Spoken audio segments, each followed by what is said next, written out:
Bismillahirrahmanirrahim. Assalamualaikum warahmatullahi wabarakatuh.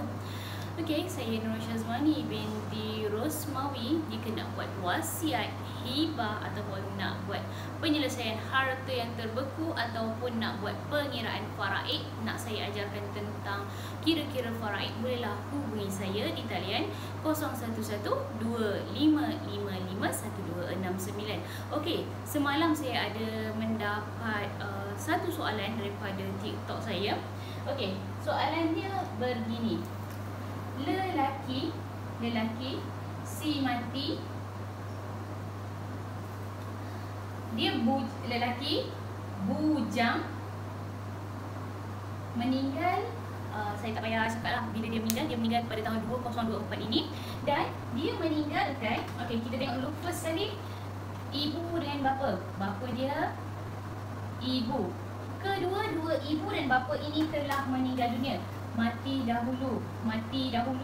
Yang ini meninggal pada tahun 2003, yang ini meninggal pada tahun 2009. Maknanya ni tak ada, ni pun tak ada.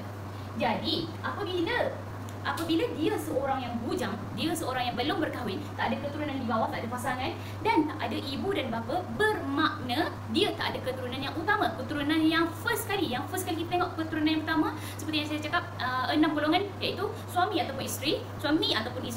Golongan ini dipanggil sebagai pasangan, suami ataupun isteri.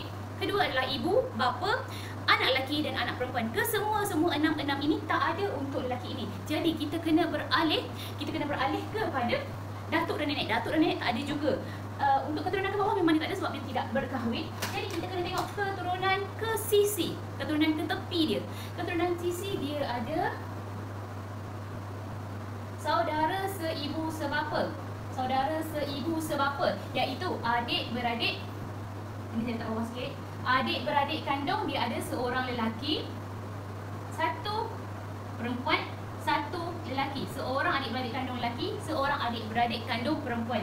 Dan ibu dan bapa dia bercerai sebelum mereka meninggal. Dan bapa dia ada kahwin lain, ada saudara sebapa.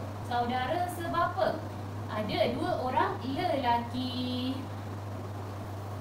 Satu lelaki. Okey. Dan ibu dia juga setelah bercerai dengan bapa dia, ibu dia juga berkahwin lain dan ada anak, iaitu saudara seibu. Seorang perempuan, seorang lelaki. Bermakna di sini saya simpulkan di sini, lelaki ini dia ada 2 orang adik-beradik kandung, dia ada 2 orang adik-beradik sebapa dan dia ada 2 orang adik-beradik seibu, iaitu ibu yang sama, bapa yang lain. Yang ini ibu yang lain, bapa yang sama, ibu yang lain. Okey, kita tengok siapakah yang akan mewarisi bahagian faraid. First sekali saya tulis kat sini, kira-kira faraid. Kira faraid. First sekali kita kena tahu siapakah waris di dalam faraid untuk lelaki ini. First sekali, dia tak ada ibu, tak ada bapa, tak ada keturunan. Jadi dia ada keturunan sisi saja. Yang ini akan mewarisi 2 orang ini. Kita tulis saudara seibu sebapa lelaki, saudara seibu sebapa perempuan. Sebab satu-satu, seorang-seorang, ini akan mewarisi. Lagi waris yang lain, yang ini saudara sebapa. Saudara sebapa tidak akan mewarisi kerana adanya saudara lelaki ini. Yang ini, yang 2 ini tidak akan mewarisi, tidak mewarisi sebab ada yang ini. Sebab saudara sebapa lelaki dan perempuan akan terhalang oleh saudara seibu sebapa lelaki, iaitu saudara kandung lelaki. Saudara kandung lelaki ini akan menghalangi adik-beradik sebapa. Tetapi kita jangan lupa, ada satu lagi adik-beradik, iaitu adik-beradik seibu. Adik-beradik seibu ini akan mewarisi. Adik-beradik seibu akan mewarisi di sini. Saudara seibu lelaki seorang, saudara seibu perempuan seorang. Okey? Kenapa saudara seibu seibu mewarisi, saudara sebapa tidak mewarisi. Syazwani, saudara seibu ini mewarisi sebab dalam surah An-Nisa ayat yang ke-12 telah ditetapkan untuk bahagian adik-beradik seibu, adik-beradik ibu yang sama. Kalau seorang dia akan dapat 1/6. Kalau dia 2 orang ke atas dia akan dapat 1/3. Bermakna dia ada 2 orang di sini, dia dapat 1/3. 1/3. Dan di sini akan dapat asobah bil wairi. Bermakna bila 3 di sini sebab menyebut 3, yang ini akan jadi 2/3. Okey. Okey, bagaimanakah kita nak buat pengiraan dia? Pengiraan di sini kita boleh terus tulis di sini. Untuk adik-beradik lelaki 2, ni 1 menjadi total dia kat sini 3. Yang ni 1 sebab dibahagikan sama sahaja. Ni 2. Okey, kalau kita nak cepat kita boleh sahaja darab di sini, tapi saya akan tunjukkan step by step, satu persatu.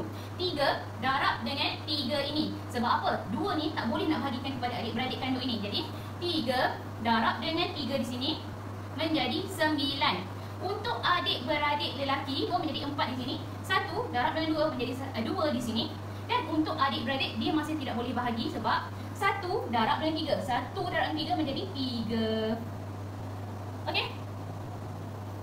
Ini adalah step yang kedua. Tetapi bila kita tengok 3 ni tak boleh nak bahagikan kepada adik-beradik seibu. Sebab adik-beradik seibu ni lelaki dengan perempuan dia akan bahagi sama rata saja. Dia tidak akan bagi 2 nisbah 1. Sebab saudara seibu ini dia tidak mewarisi melalui aswabah bin nafsi. Kalau saudara seibu lelaki ni dia dapat secara fardu. Jadi dia pun tak boleh nak mengaswabahkan saudara perempuan dia, saudara seibu perempuan dia.